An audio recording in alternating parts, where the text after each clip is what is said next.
하나님께서 사사기 전반부에 사용한 사사 중에 에웃이라는 그러한 사사는 왼손잡이다라는 표현이 있습니다. 그러니까 왼손을 전문으로 쓴다라는 그런 의미보다는 오른손에 문제가 있다, 즉 오른손이 불구다라는 그런 의미가 더 큽니다. 그리고 또한 사사 가운데 삼갈이라는 사람은요, 소 모는 막대기를 무기로 사용했습니다. 또 저희가 잘 알고 있는 삼손은 이 나귀 턱뼈를 사용했고요. 하나님께서 사용하신 사람들을 보면 그야말로 제대로 된 장수나 멋진 무기들이 아니었다라는 것을 보여주고 있습니다. 우리의 눈에 멋있어 보이고 훌륭해 보이는 것들이 하나님께서 사용하시는 그러한 조건이 되지 않습니다.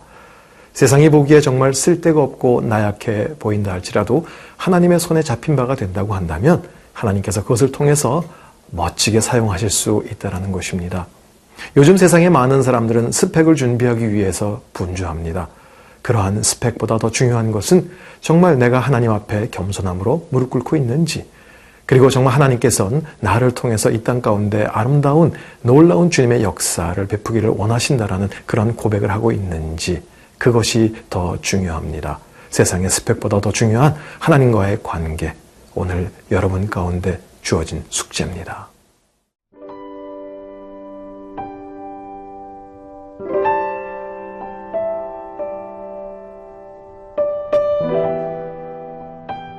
사사기 11장 1절에서 11절 말씀입니다.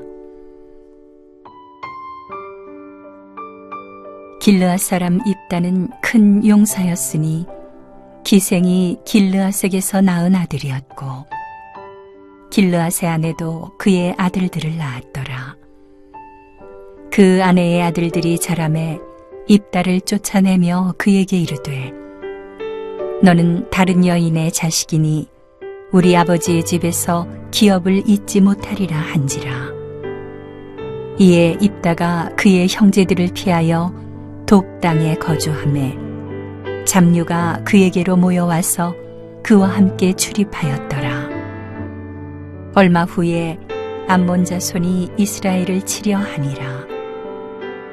암몬 자손이 이스라엘을 치려 할 때에 길르앗 장로들이 입다를 데려오려고 돕 땅에 가서 입다에게 이르되 우리가 암몬 자손과 싸우려 하니 당신은 와서 우리의 장관이 되라 하니 입다가 길르앗 장로들에게 이르되 너희가 전에 나를 미워하여 내 아버지 집에서 쫓아내지 아니하였느냐.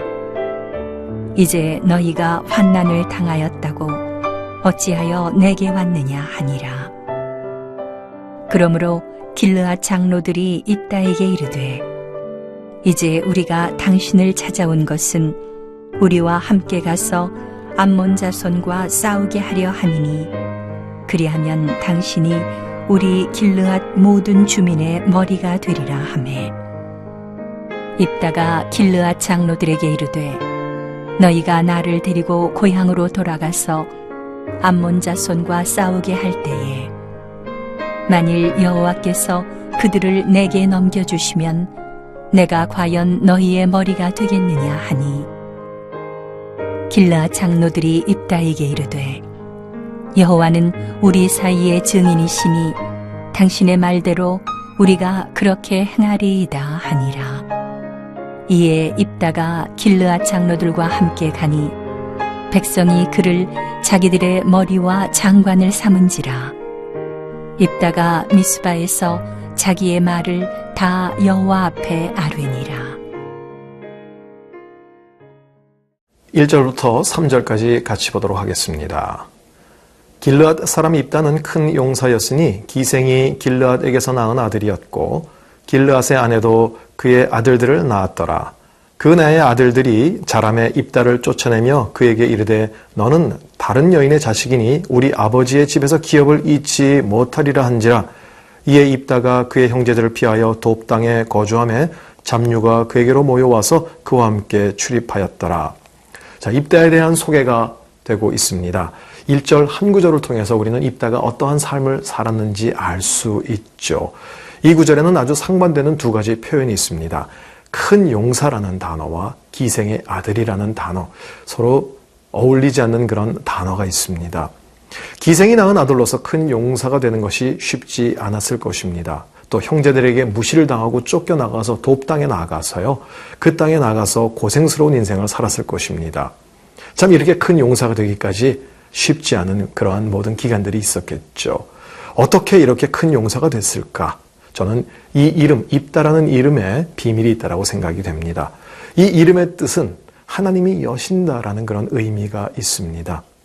비천한 태생으로 쫓겨남을 나가서 이게 그에게 모인 잡류들과 함께 방랑의 삶으로 일생을 마칠 수도 있었지만 하나님께서 불쌍히 여기셔서 그의 가운데 문을 여신 것입니다. 자, 3절 말씀에 보니까 돕 땅에 거주하고 있을 땐 잡류들, 즉 거처 없이 떠도는 온갖 족속의 천한 사람들이 그에게 모여들었다라고 하고 있습니다. 하지만 입다는 그들을 군사로 잘 훈련시켰고요. 그리고 한 사회를 구성한 것입니다. 또 저희가 내일 또 묵상하겠지만 입다가 암몬 왕에게 말하는 것을 보면요. 이스라엘 역사를 굉장히 정확하게 알고 있습니다. 어떻게 이런 일이 있을 수 있을까요? 하나님이 열어주신 것입니다. 하나님이 열어주심으로 그에게 지혜가 있을 수 있었고요. 지도력도 있을 수 있었습니다. 그래서 우리는 항상 어떤 일이든 그의 나라와 의의를 먼저 구하는 것입니다. 하나님이 하시고 하나님께서 그 문을 열어주실 땐 닫을 자가 없는 것입니다. 오늘 저희들의 삶에도 이러한 하나님의 개입을 위해서 기도합니다. 억지로 하는 것이 아니라 내 힘으로 하는 것이 아니라 하나님께서 문을 여시도록 그리고 하나님께서 열어주시는 그것으로 가는 것입니다. 만약 우리가 원하는 그 문이 열리지 않을 땐 하나님께서 우리 가운데 기도를 들으시는 것이 아니라 다른 문을 여시고 계시다는 것을 꼭 기억하십시오. 하나님께서 열어주시는 그 문, 하나님께서 열어주시는 그 기회만이 우리 가운데 하나님의 인도하심을 체험할 수 있는 바로 그것이기 때문에 그렇습니다. 4절에서 6절 한번 같이 읽겠습니다. 얼마 후에 암몬 자손이 이스라엘을 치려하니라. 암몬 자손이 이스라엘을 치려할 때 길르앗 장로들이 입다를 데려오려고 돕 땅에 가서 입다에게 이르되 우리가 암몬 자손과 싸우려 하니 당신은 와서 우리의 장관이 되라 하니. 전쟁이 일어나자 길르앗 장로들이 소식을 들었을 것입니다. 돕 땅에 있는 입다가 굉장히 큰 용사가 됐다. 그에게 큰 무리의 군사가 있다. 그런 이야기를 듣고 가서 부탁합니다. 우리의 장관이 되어달라고 말이죠. 사무엘상 2장에 그런 얘기가 나옵니다. 여호와께서는 가난하게도 하시고 부하게도 하시면서 또 낮추기도 하시고 높이기도 하시는도다. 이 말씀의 의미는 뭘까요? 하나님이 우리 인생의 모든 주도권을 가지고 계시다라는 바로 그것입니다. 오늘 이 입다이의 이야기가 바로 그것을 보여주고 있는 것이 아닌가 생각이 됩니다. 그야말로 동네에서 천덕꾸러기로 그렇게 쫓겨남을 당했지만 아니 이제는 그 사람들이 다시 가서 우리의 지도자가 되어주십시오라고 지금 구하고 있습니다. 우리에게는 우리의 모든 삶을 인도하시는 하나님이 계십니다. 그러기에 우리 인생이 혹시 낮은 곳에 처하거나 어려운 일을 당했을 때 우리는 믿음 가운데 겸손히 낮아지고 주님 안에서 인내하는 법을 배우면 됩니다. 그러면 하나님께서 때가 되면 우리를 높이시고요. 그리고 우리를 사용하실 것입니다. 오늘 우리 가운데 혹시 어려운 일이 있다 할지라도요. 인생을 탓하거나 남들에게 원망하지 마시고요. 하나님께 눈을 돌려서 주님을 바라보십시오. 그리고 하나님께서 내 인생을 어떻게 회복시키실 것인가 기대를 가지고 기도하며 그렇게 주님을 찬양해 보지 않으시겠습니까?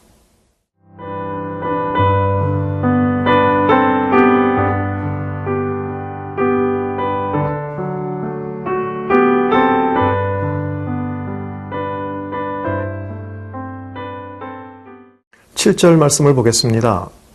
입다가 길르앗 장로들에게 이르되 너희가 전에 나를 미워하여 내 아버지 집에서 쫓아내지 아니하였느냐? 이제 너희가 환난을 당하였다고 어찌하여 내게 왔느냐 하니라. 입다는 장로들의 요청에 과거 사실에 문책을 합니다. 입다의 마음이 어땠을까요? 말씀에 자세히 나오진 않았지만 그들에게 복수하고 싶은 그런 생각이 없었을까요? 예, 있었겠죠. 하지만 입다는 그렇게 하지 않았습니다. 자신의 원통함과 분함을 가지고 만약에 그 형제들과 전쟁을 벌였다고 한다면 아마 골육상징의 주인공이 되었고요. 복수의 화신으로만 남았을 것입니다. 저희가 부당한 대우를 받을 때가 가끔 있습니다. 그럴 때 우리 많이 화가 나고요. 또 복수하고 싶은 생각도 듭니다.